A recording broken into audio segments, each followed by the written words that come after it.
श्री हनुमान जी गए राम चरण सर सिजोर राखी, राम चरण सर सिजोर राखी, राम चरण सर सिजोर राखी, सर सेज और राखी, राम चरण सर सिजोर राखी, राम चरण सर सिजोर राखी।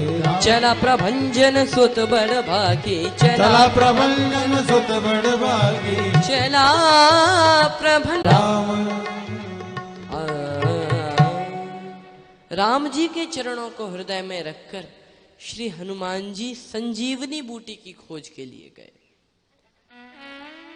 अब रावण ने काल नेमी से कहा, नहीं जा रहा तासु पंथ को रोक निहारा, जिसने तुम्हारे देखते देखते लंका जला दी उसका रास्ता मैं नहीं रोक सकता। रावण बोला, आदेश दे रहा हूं जाओ, मैं तुम्हें जाते हुए देखना चाहता हूं। काल नेमी बोला, जाते हुए देख लोगे, लौट कर आते हुए नहीं देख पाओगे, जा रहा हूं। गया, लेकिन सोचा हनुमान जी को तो कोई नहीं रोक सकता, तो हनुमान जी को रोकने वाली तो एक कथा ही है, यत्र यत्र रघुनाथ कीर्तनम तत्र तत्र कृतमस्तकांजलिम वाष्पवारि परिपूर्ण लोचनम मारुतिम नमत राक्षसांतकम। एक कथा ही भगवान श्री हनुमान जी को रोक सकती। अब कथा कैसे कहे, मुश्किल ये देखो भाई, अगर किसी को कथा कहना हो वो कथा तब कह पाएगा जब उसने कथा सुनी होए, और कालनेमी इसने तो कथा सुनी भी नहीं है, क्योंकि रावण के देश में ते ही बहुविधि त्रास ही देश निकास ही, जो कहे वेद पुराण, देश से निकाल देते जो वेद पुराण कहता। तो गंभीर होकर कालनेमी कहने लगा, सोचा तो मन गणंत कथा बनाई। अब मन की कथा तो ऐसा ही होती है, और कथा भी कैसे शुरू की, ना बालकांड, ना अयोध्या कांड, ना अरण्य कांड, ना किष्किंधा कांड, ना सुंदर कांड। कथा सीधे शुरू हुई लंका कांड से, क्योंकि उसके जीवन में भी कुछ दिन बाद, देर बाद लंकाई कांड शुरू होने वाला था। और कथा राम जी के नाम से शुरू नहीं हुई, कथा शुरू हुई रावण के नाम से। होत महारन रावण राम ही, राम जी और रावण में बहुत बड़ा युद्ध हो। हनुमान जी ऊपर से जा रहे थे, कैसी कथा है जो रावण के नाम से शुरू हो रही है, शायद हम देर में आए हो, कथा पहले शुरू हो गई। हनुमान जी नीचे उतरे, और नीचे उतरते ही प्यास लगी। ये बड़ी अटपटी बात है, जैसे लोग कथा सुनते हैं, सुनने भूख और प्यास नहीं लगती, ही प्यास लगी। देखो, दो कथा कहने वाले हैं, एक श्री सुखदेव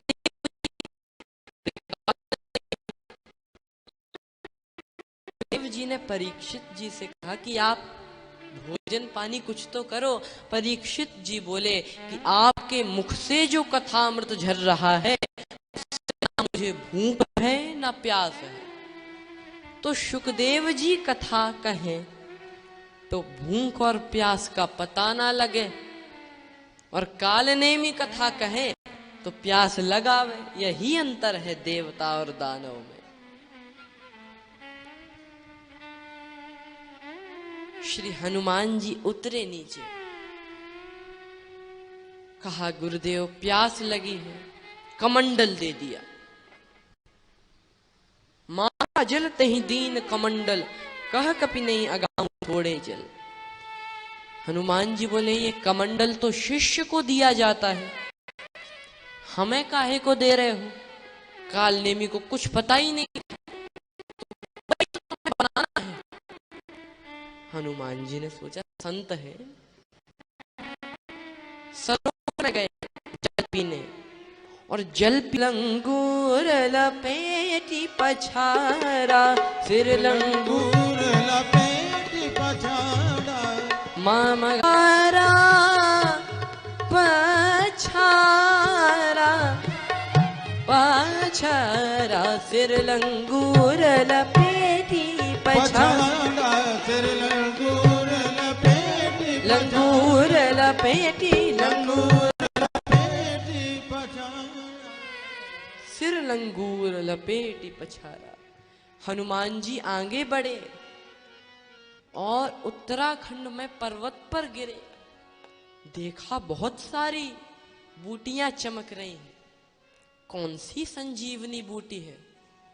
तो हनुमान जी ने ऐसा भ्रम नहीं किया, ये नहीं कहा कि गुरुदेव झूठे, कुछ आता ही नहीं है गुरुदेव को, उन्होंने हमें झूठ बताया, यहां पर कोई संजीवनी बूटी है ही नहीं। अगर कभी ऐसी परिस्थिति आ जाए कि गुरुदेव कहें कि इस शास्त्र ने उनकी शंका का निवारण कर दिया, और अगर आपके जीवन में भी कभी कोई भी समस्या आए तो ये ना सोचे कि इसका हल होगा ही नहीं, अरे शास्त्र उठाकर ही गुरुदेव के पास जाएं, हल अवश्य मिल जाएगा। तभी तो लिखा कि सद्गुरु वैद्य वचन विश्वास, सद्गुरु वैद्य वचन विश्वास, सद्गुरु वैद्य वचन विश्वास, सद्गुरु वैद्य वचन विश्वास, संयम यह न विषय के आसा, सद्गुरु वैद्य वचन विश्वास, संयम यह न विषय के आसा, संयम ज्ञान विषय के आसा, संयम यह न विषय के आशा। और ये गुरुदेव की महिमा का गायन किया गया, और तभी तो श्रीमद् भागवत में भी लिखा है, कृष्णम वंदे जगत गुरुम। श्री कृष्ण भगवान यहाँ के ही नहीं, पूरे जगत के गुरु हैं। और अगर उन कृष्ण भगवान का, उन राम जी का हम सहारा ले लें तो न जाने हम भी कितने पापों से मुक्त हो जाएंगे। तो श्री राम जी मर्यादा से चलते हैं, गुरुदेव के पीछे पीछे गुरुदेव, गुरुदेव ने जो कह दिया तुरंत। और श्री कृष्ण भगवान, इनकी मर्यादा की लीला नहीं है, इनकी प्रेम की लीला है। और प्रेम की लीला ऐसी नहीं है कि बाउंडेशन है, कोई बंधी हुई है। प्रेम की लीला तो अथाह सागर है। और ये कथा संकेत देती है कि पहले आप मर्यादा पुरुषोत्तम श्री राम जी का चरित्र अपनाएं, दो तटों के बीच में, विधि निषेध के दो तटों के बीच में बहें, और फिर जब आप अच्छे से ये करना सीख जाएंगे तो फिर आप मर्यादा के नदी से हटकर, दो तटों से हटकर प्रेम के अथाह सागर में पहुंच जाएंगे। जय हो।